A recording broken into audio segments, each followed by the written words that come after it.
Hello, hello, hello. Welcome. Um, I don't know how long I'm gonna be on, but I'll be on for a while, and we're gonna talk a little bit about recovery. I think it's a good subject to talk about. Um, so if you come in, say hello. It's a good when it comes to recovery, and there's a group of people that understand.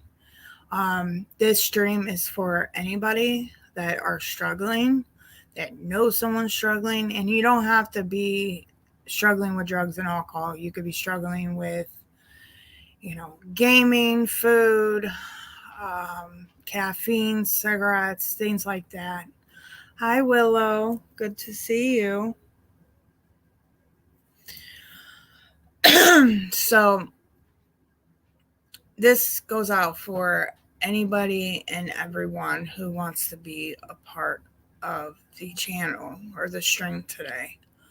Um, I've been wanting to do this stream for a while now, but at the point where my mental health was at, I didn't think didn't want to talk about recovery when you know, not doing anything with my recovery. So we are going to talk about is recovery possible? And definitely it is. Recovery is possible if you put the work in it. Recovery is based on action. Sobriety is sobriety is just being absent. Um, well, hold on. Being sober means being absent from drugs and alcohol or gaming or gambling and stuff like that. You're absent from the addiction itself. Sobriety is when you're staying just clean. Recovery is when you put the work into it and you're actually doing the work for your recovery. Um, so,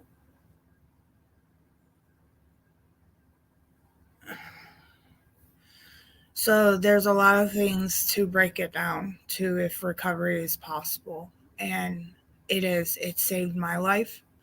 I've known it saved over 1 million people's lives. Um, what I do is I go into meetings every day. I don't tell what any path of other people need to do for their recovery, but my path is I go to meetings, I have a sponsor, I work the steps and things like that. And the crazy part, I just finally started over doing these things because I started getting static and I started getting like going nowhere in life. So I started opening up again. Hi, Gwen. Good to see you. So I really want to talk about this today. So if you know,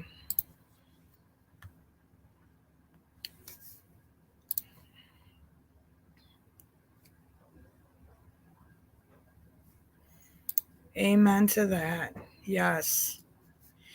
So again, if you know somebody or you're struggling, just know that maybe this stream is for you. Maybe we can talk about it and, you know, things like that.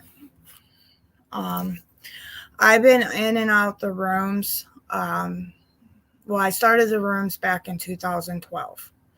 Um, I was in and out for a long time. And I got sober November 4th of 2019. I will have 3 years in November by the grace of God if I stay sober till then. But I've already went through the steps. I was a sponsor. I was a house manager of a sober house.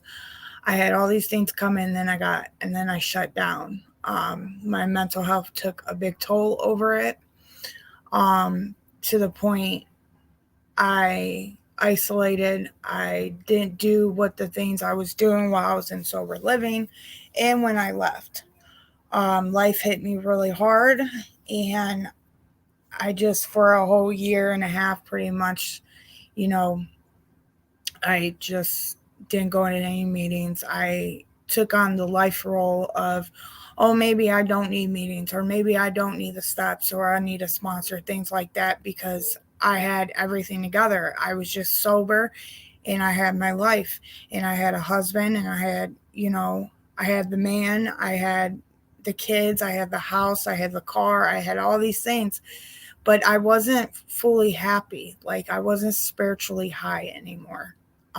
So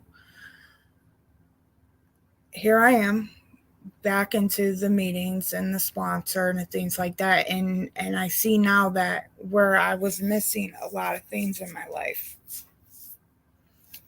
So you should be so proud of yourself. I'm proud of you. Thank you, Gwen. Yes, I'm very proud, especially the things I've been going through lately. And what I've been going through over the year and a half that I've missed going to meetings and with my sponsor, I'm sick. I'm spiritually sick from a lot of things. But I do want to say recovery is possible. Recovery is the light to do things, the action of it.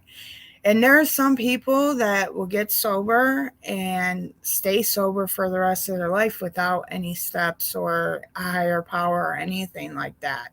And God bless them. But for me, these are the things that helped me.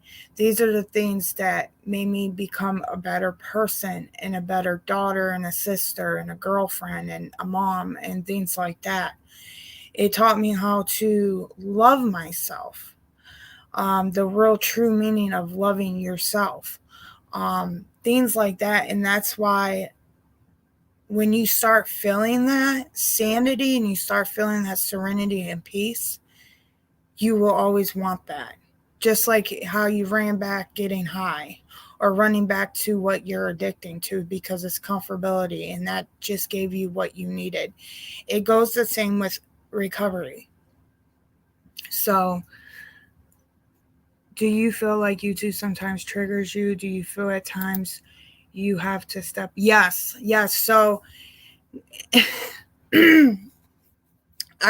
there's times that I have to literally log off for a couple days because there's people that are ugly people. Like, some people I see myself into, like I see myself into people, and that's probably why I get so judgy and I get so like mad and shit. But then I have to learn tolerance, and I love and tolerance, like not hate the person. I just, there's a difference of hating someone and disliking. I never liked the women.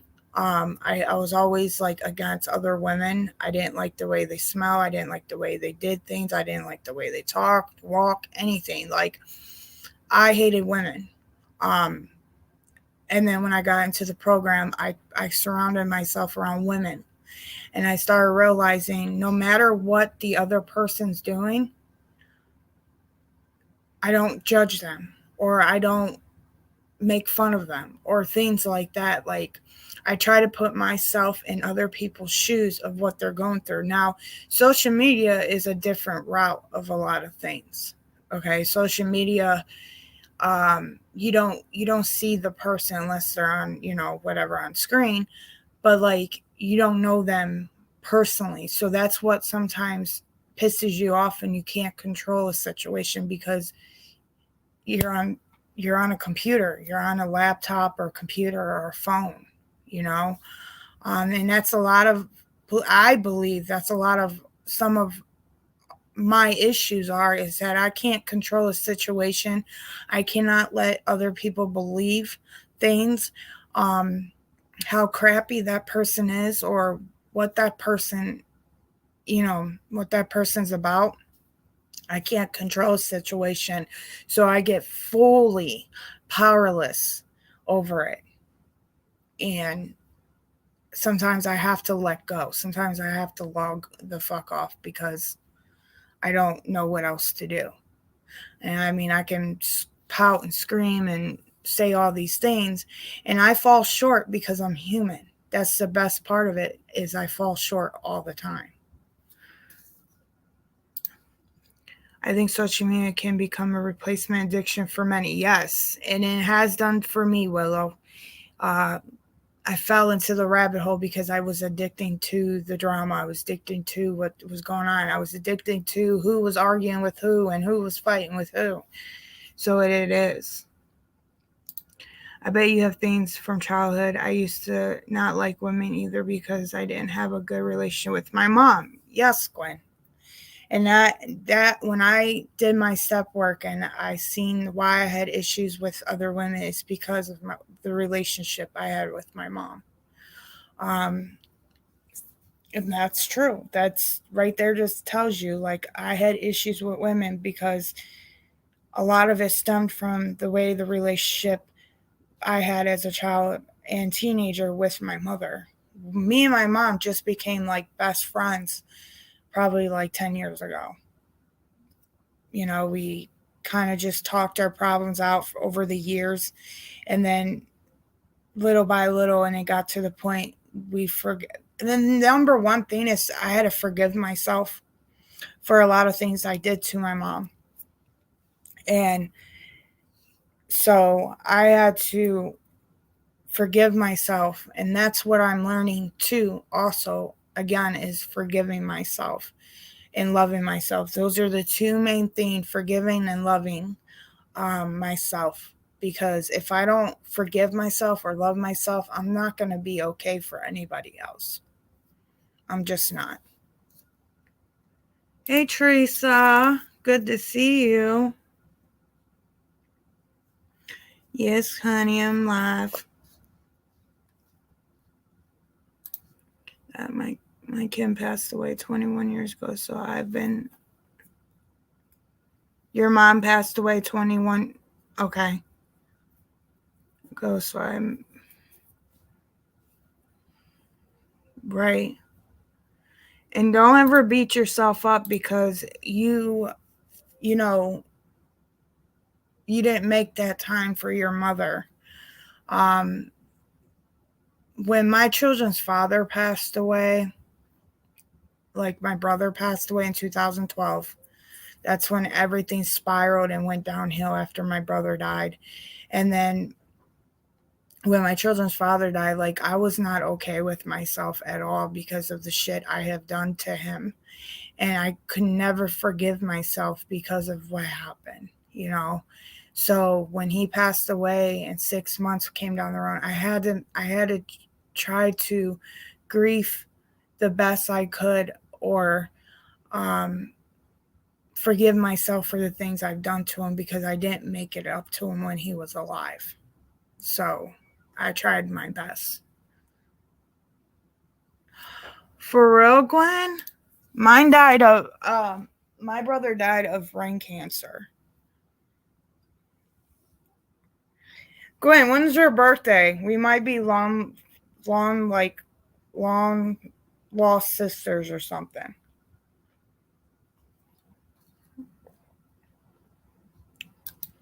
My mom gave me up that my adopted mom had severe bipolar. She passed away. I'm so sorry, Willow. My mom she has depression and bipolarness. So for the grace of God, she's still alive, but like she's dealing with the cancer. Both my parents, my dad's 72, my mom is 66 years old.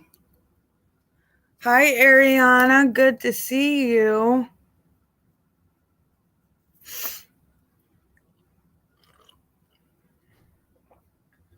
You're not old. You're not old. Ariana. Yeah. And it sucks that knowing that parents, we all die one day, and it really sucks to think about that.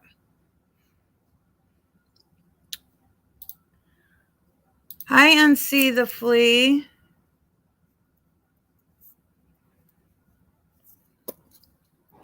Good to see you. Yeah, good, yes. You just know that you're going to have a long living. If your parents, like, it's like, you know what I mean? You're going to be living for a while. My mom died of brain cancer. My brother died of overdose. He called me right before he died asking for money, and I told him to fuck off and hang up. That's crazy because my children's father, I called him before he overdosed, and he died the next morning. And my mom is dealing with breast cancer. No, I have not had a cup of water today. I had a cup of water yesterday. Oh, Jesus, Gwen. God. Right. When I was little, I always thought my parents are going to live forever. Yeah. I thought too, like when I was little, when someone died, I was like, oh, where do they go? Like, are they coming back? Like, I never really understood it. I never really understood it at all.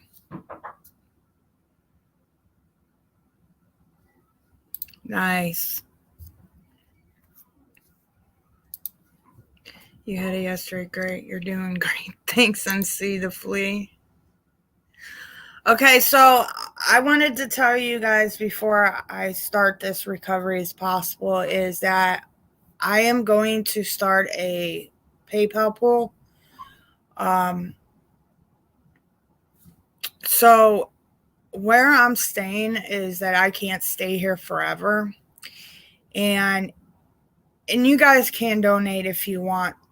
I'm not saying don't donate. But if you want to donate, my PayPal and my Cash App is up in my About page. I got to do a PayPal fund. One of my friends told me to do this, and I'm going to put it on my Facebook and everything because I'm starting over. I'm starting fresh. Like, I don't have a house. I don't have anything. I been looking for jobs, things like this. So they told me to make a PayPal pool and put like, I don't know, the max of $500. Okay. To start me off somewhere. Because I'm starting fresh. Like, I don't have anything but my clothes and myself and my paperwork, I guess. I had to get out of my house. So we don't have our house anymore. That's why Skylar's with family and Thomas is in where he's at. And I'm out here by myself. So I'm going to make a PayPal pool, I guess you want to call them, and see how that works out. It's been rough, and because of my past with my convictions, and they have theft on there, it's kind of hard to hire someone with having theft charges in my record. So if you guys can, if you want, you guys can donate. I really appreciate it. This is me like reaching out and asking for help because I am in the midst of starting over and fresh. So it's the hardest thing that I had to do is ask for help. And I've been asking for churches. Because where I'm at, I can't stay like for a long time. I have to save up and get my own apartment and things like that. So, me and Thomas is fine. But me and Thomas had to split apart, if that makes any sense to anybody. It's not me spilling my beans out. This is just, I'm a very open book to you guys, and I'm not going to sit here and play this like whatever. And if they want to take this and use this as, oh, she's this and that. That's fine. Whatever. I'm not worried about them because I don't watch them. I don't care what they put up. But yeah, me and Thomas is fine, but we had to split up, if that makes sense. He's where he's at, he needs the time, he needs to sit down for a while. And because I love my people and I love you guys a lot. Like, I don't, I love y'all like you guys are family because you guys are here all the time. And like, it makes me feel happy, like knowing that I got people that stands next to me through this. So I'm a complete open book when it comes to certain things. Now, am I going to explain some situations? No, because it's no one's business.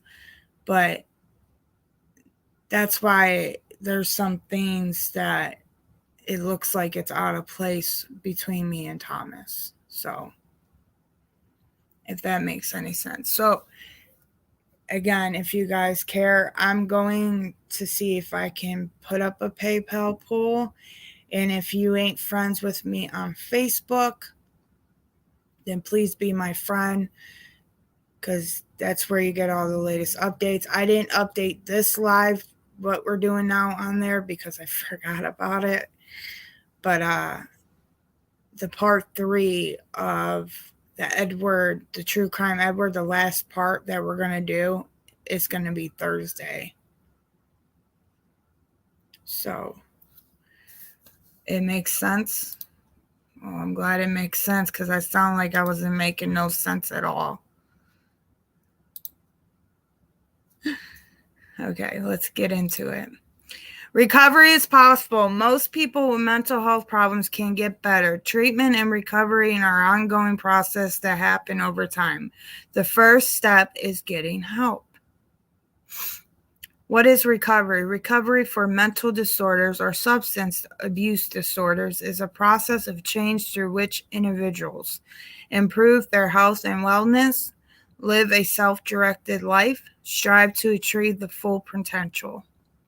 4 dimensions of recovery. 4 major supports a life in recovery: health, overcoming or managing one's diseases or symptoms, and making informed, healthy choices that support physical and emotional well-being. Home, have a stable and safe place to live. Purpose, engage in meaningful daily activities such as a job or school, volunteering, caring for your family, or being creative. Work for independence, income, and resources to participate in society. And that's what I'm trying to do now. But because Thomas used to be the breadwinner, I haven't. So I'm finally pushing myself up.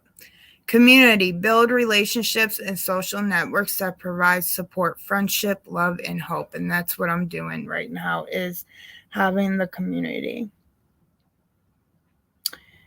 So NC said, so you and Thomas are separated for the time being. Of right now, yes. Because he needs to take time for himself right now. Just pray for him if you guys can. He needs all the prayers in the world. Develop a recovery plan. If you are struggling with mental health problem, you may want to develop a written recovery plan. Recovery plans enabled you to identify goals for achieving wellness, specified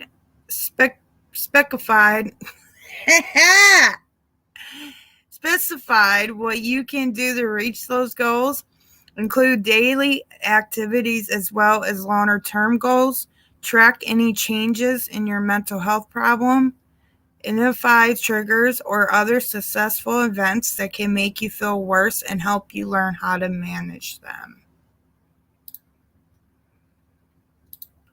Yes. Let me see.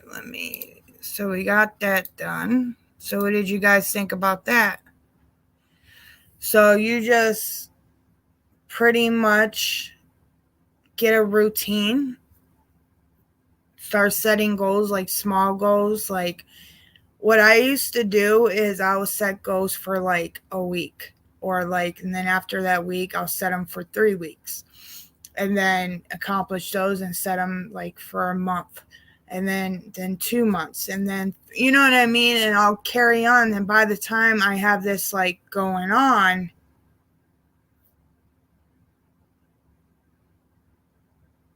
I would achieve these goals. And I would be so proud. It got, when I first got sober, I didn't take care of myself. So washing my face, brushing my teeth, taking a shower, having clean clothes, having a warm bed sleep, those were the littlest things that I was super grateful for, because I didn't have them. So I cleaned my clothes, made my bed, washed my face, things like that. I constantly kept doing these small, and then for the first 28 days they will say do a routine, like do a routine for 28 days, and then it will come natural to you. It's the truth. It came fully natural to me when I did these things. So I kind of just had to put a plan out. Like right now, like I made a plan about exercising because I have a problem with my weight, right? So I have to do self love. Like I have to love myself. And I have, some insecurities about myself. I mean, I think everyone has some type of insecurities about themselves. But those are the things I have to work on. So the main two things for me that I'm struggling with is forgiving myself and loving myself.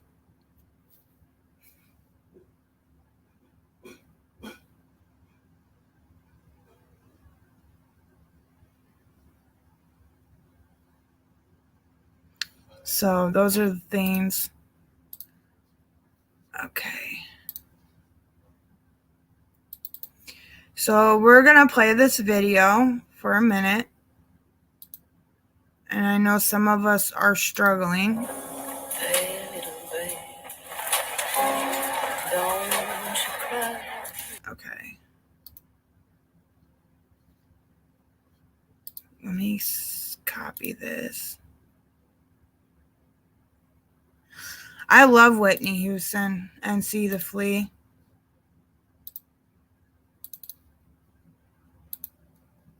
Okay.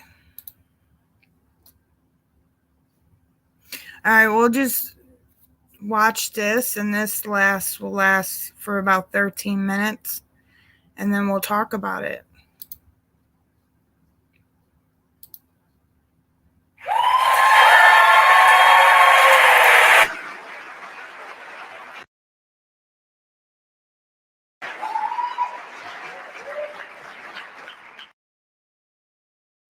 I work with people whom many of you stereotypically loathe.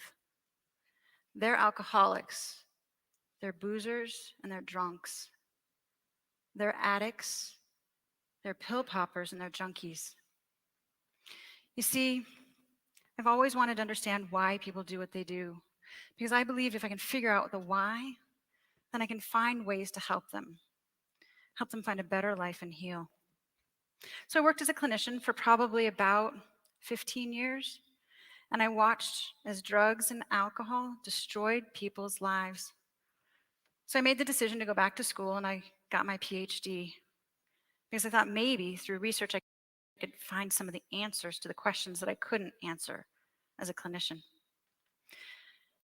And what's really exciting is that I'm finding some of those answers, and I'm going to share some of those answers with you here tonight. You see, when I was a clinician, I watched so many people who wanted to get sober work really hard to try and get sober, but they just couldn't. And again, it wasn't because they didn't want to, but it was because things just got in their way. So let me tell you a little bit about Anna. When I met Anna, she was trying to get clean from meth. She'd probably been in treatment maybe 5 or 6 times, and she'd burned all of her bridges. But she told me she wanted to get clean, and so we found her a program where she could go. In this particular program, it was going to be a little bit tough for Anna because, well, it was a no smoking program, and Anna smoked cigarettes in addition to the meth. And she was there for maybe a couple hours before she lit up. There were no second chances. They kicked her out. They actually drove her down the road to the 7-Eleven and dropped her off. She had no money and no phone. And really, her only opportunity right at that moment, her only choice, was to hitchhike back to the meth house. And that's what she did. I heard from Anna a couple weeks later, and she wanted to try again. But this time, in order for her to get into treatment, she was going to have to go through a detox program. She went to 3 detox programs before she actually found one that would take her. The first one she went to, it was a medical detox. And well, if you're not going to die, they don't want to admit you to the program. If there's no risk, why bother? And when you come off meth, it really hurts. But you don't die. The second program she went to was cash only. She had no money. You can't pay, you can't stay. But she found this third program, and they finally admitted her. 10 hours after she was admitted to the program, my cell phone rang. It was 4 o'clock in the morning. The nurse on the other line told me that she was done. She'd completed her detox treatment, and now they wanted me to come and get her. It's 4 o'clock in the morning. But you see, if I didn't come and get her, they also said they were going to make her just leave. And I knew where she was going to end up. So I went and I got her. And this is where things actually got really hard, because now she's on a wait list for treatment. And we didn't know if it was going to take a day, a week, or a month for her to get in. And she had no idea what to do next. Anna's not alone. In America today, there's 23 million people struggling with addiction. And of those, 10% are able to get treatment. And of the people who get treatment, 40 to 60% of them relapse within the first year. So after a year, only about half of the people are still sober. And the question remains, even if they've gotten treatment, what do they do when they get home? What's next? And what about that 90% of people who don't get treatment at all? What are they supposed to do? You see, chances are their cell phones are filled with phone numbers of people who they drank and they used with. They can't go back to the bars and the parties. And they really just don't know what to do because they've burned all their bridges. So think about it for a moment. If you're one of these people, what would you do? Can you even imagine what tomorrow might be like? Well, about 10 years ago, I was climbing at a rock gym in Boston, Massachusetts, and I met this guy named Scott Strode. And we became friends and climbing partners. Scott. And he told me he was in recovery, but I didn't really think anything of it, because the truth is we were climbing and we were having so much fun. And there was this one New Year's Eve weekend where we got a whole group of people together and we went ice climbing. And again, knock it out of the park. We had so much fun. A few weeks after that holiday weekend, Scott told me that it was the first time that a holiday had come and gone and he hadn't thought about drinking. And he shared with me this idea he had for doing things different. He wanted to take what he had learned from his personal experience in recovery and give it to other people. And me, I thought it was a no-brainer. You see, Scott got sober after years of binge drinking and a lot of cocaine. And lucky for him, he wandered into a boxing gym, and then mountaineering, and then triathlon. And with every mountain he climbed, and with every finish line he crossed, his recovery grew stronger. But what he struggled with was the stigma and the shame. And telling people he was in recovery was really hard, and he often felt alone. When I met Scott, it changed my life because I realized something from spending time with him, and that was that people are not their disease. So not long after this great weekend, Scott was very inspired and he decided he wanted to make this happen. So he moved here to Boulder, Colorado, and he started a program called Phoenix Multisport, and he asked me to help him. So we created this program where addicts were no longer defined by their addiction. Instead, shoulder to shoulder, they climbed mountains and they inspired others. And in 2006, Phoenix Multisport was born. Phoenix Multisport is a sober, active community for people who are in recovery from drugs and alcohol, and it gets them involved in an active lifestyle. And through things such as climbing and hiking and running and cycling and strength training, people are finding the strength and the support they need to recover. In Colorado, right now, in the Front Range, Phoenix has served over 8,000 people.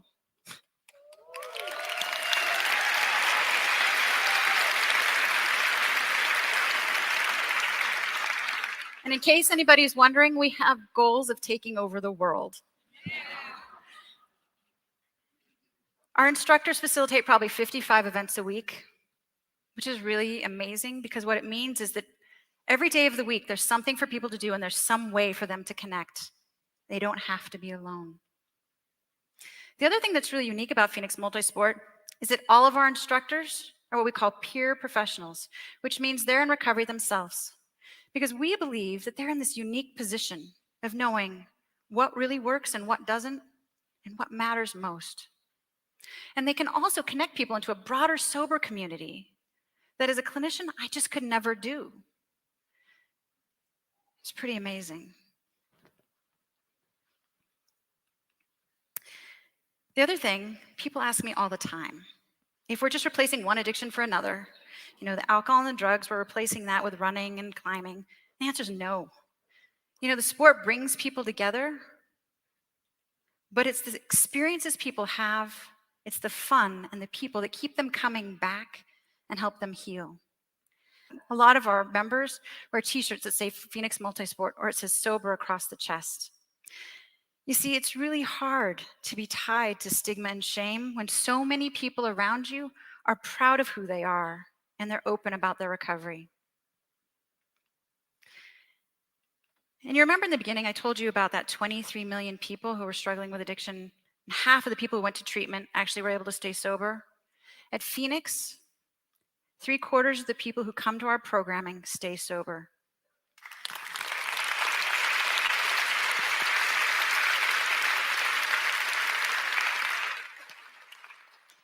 And what's also really amazing is that when we asked people who relapsed if they would come back, over 90% of them said yes, and that they would come back without any feelings of shame or guilt or worry. And that's huge because addiction is a chronic relapsing condition. And if we can get people to come back, at least we can minimize the damage that has been done and get them back on track and moving forward. So we call that a huge win. We also believe that recovery is more than sobriety alone. And our participants tell us that by participating in Phoenix, they actually are seeing benefits to their physical health, their mental health, and their quality of life.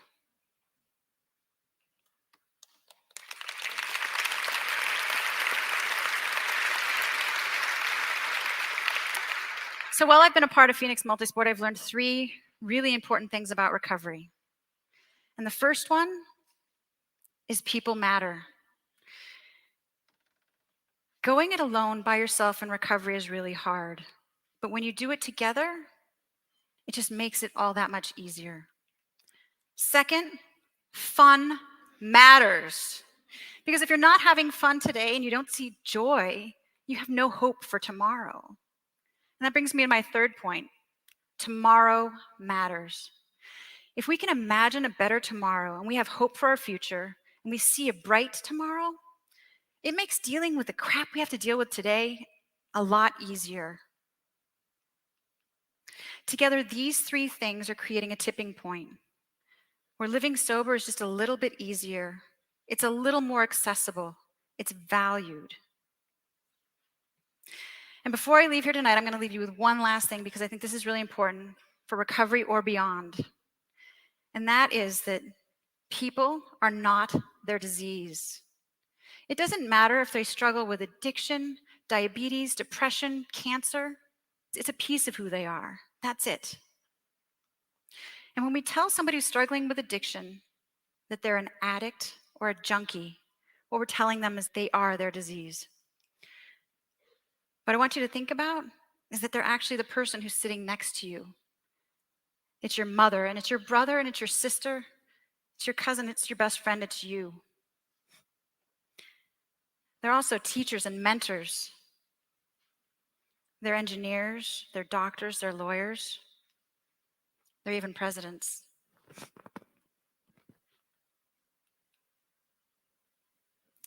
So you remember Anna? Well, she waited to get into that treatment program. She came to Phoenix Multisport every day. I had lunch with Anna a couple weeks ago. She's been sober for 5 years.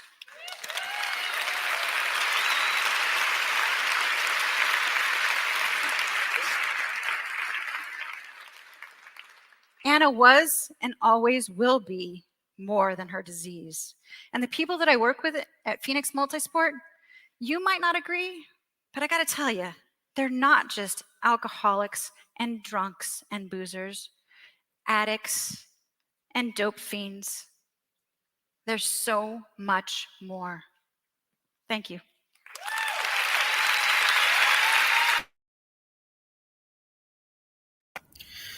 So the truth is what she was saying about the percentages of when I got sober in the group that I got sober with, there was about 30 of us, okay?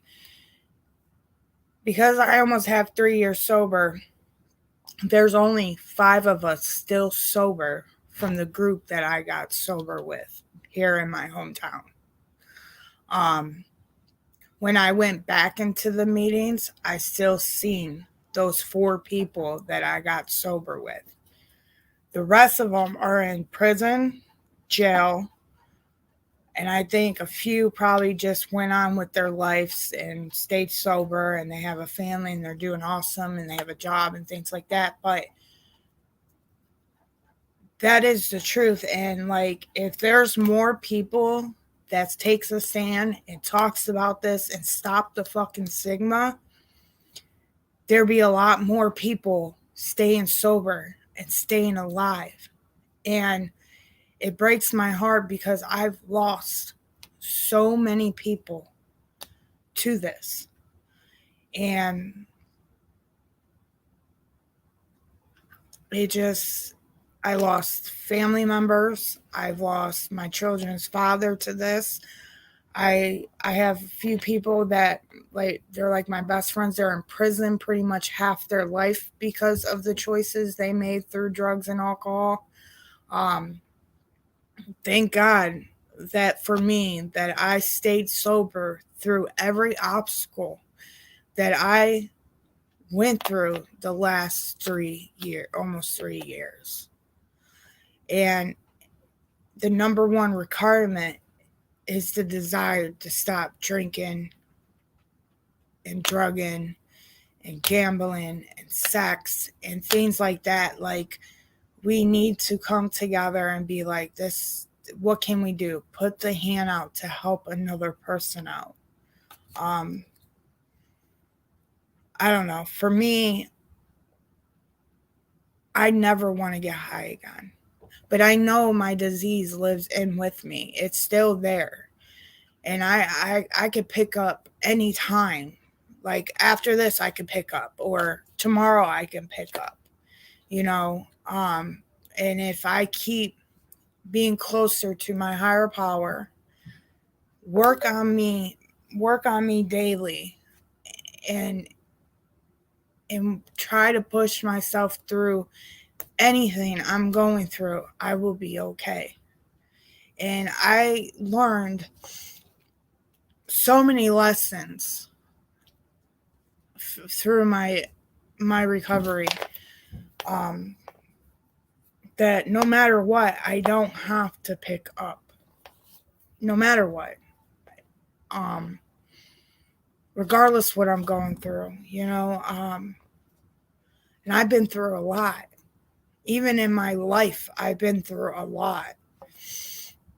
So what she said is that people finding treatment sometimes it's hard because of the medical. If you ain't got certain medical, you can't go to treatment, things like that, or you don't have any rich parents that can help you, and that's why there's so many things where I'm at in my hometown. There's like, if you're on probation, they'll help you pay your rent, because there's just, and then there's places where you can go to help you pay your rent to keep you into a sober house. I wish there was more women houses where I'm at, but you know, there's a lot of resources out if we really want it, if we really need it. Um, so yeah, I don't know. I thought it would be pretty cool yeah, I'll be right back, guys.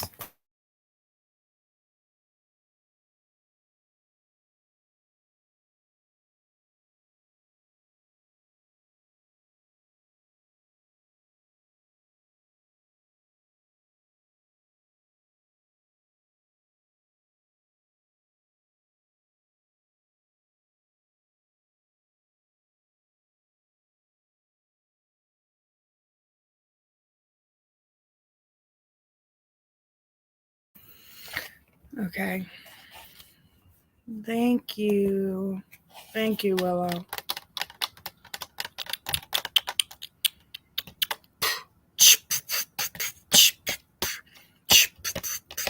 Well, I'll stay on for another 10-15 minutes. See what's up with everyone. Um, if anyone wants to come up, they can.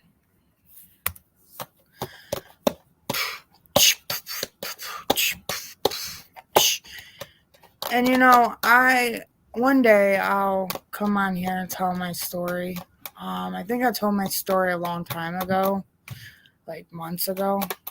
I was trying to get people to speak on their stories, but because with all the fallouts and all the bullshit that happened here on YouTube, there's not many people, you know.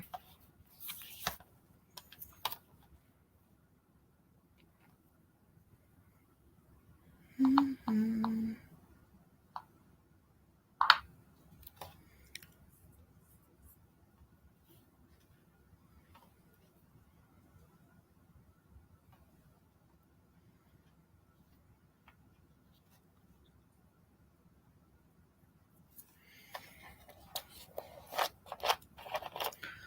La la la la la la la. La la la la la la la. Okay, Teresa. I dropped the link.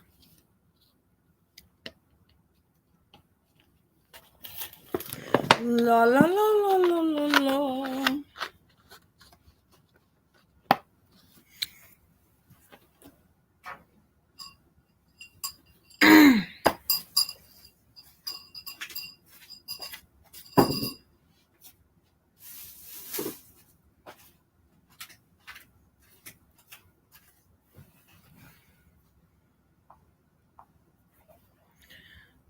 No, no, no.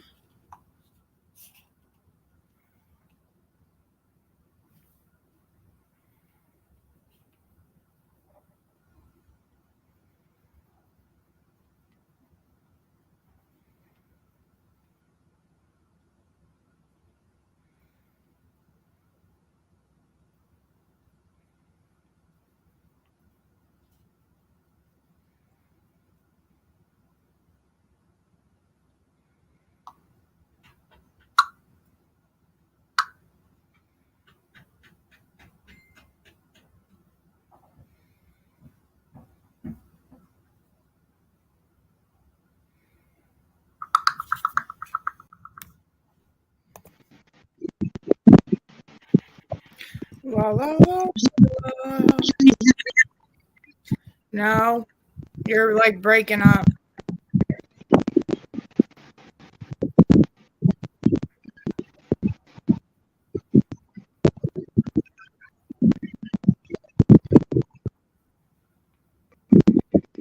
How about now?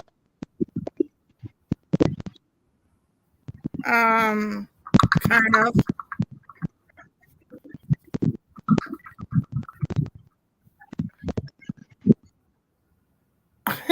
She just kicked herself off.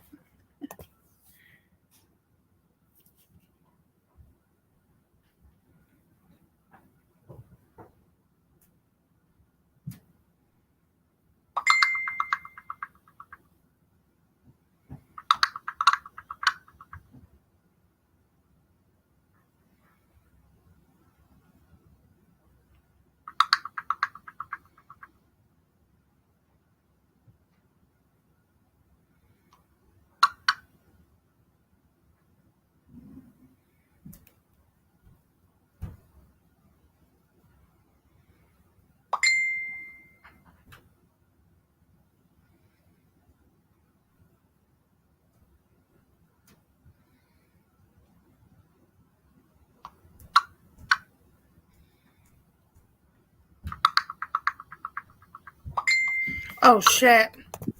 Hello. Sorry. Oh, you're breaking up. All right, it ain't gonna work with my phone. Oh, it's okay. It's all right. We'll do it another time. Okay. Okay, bye. Well, guys, I'm gonna get off here. And I'm going to take a shower and get ready for a meeting. And I want to thank everyone. Cool Gamer, Willow, Gwen, Teresa, Ariana, and NC the Flea for coming in.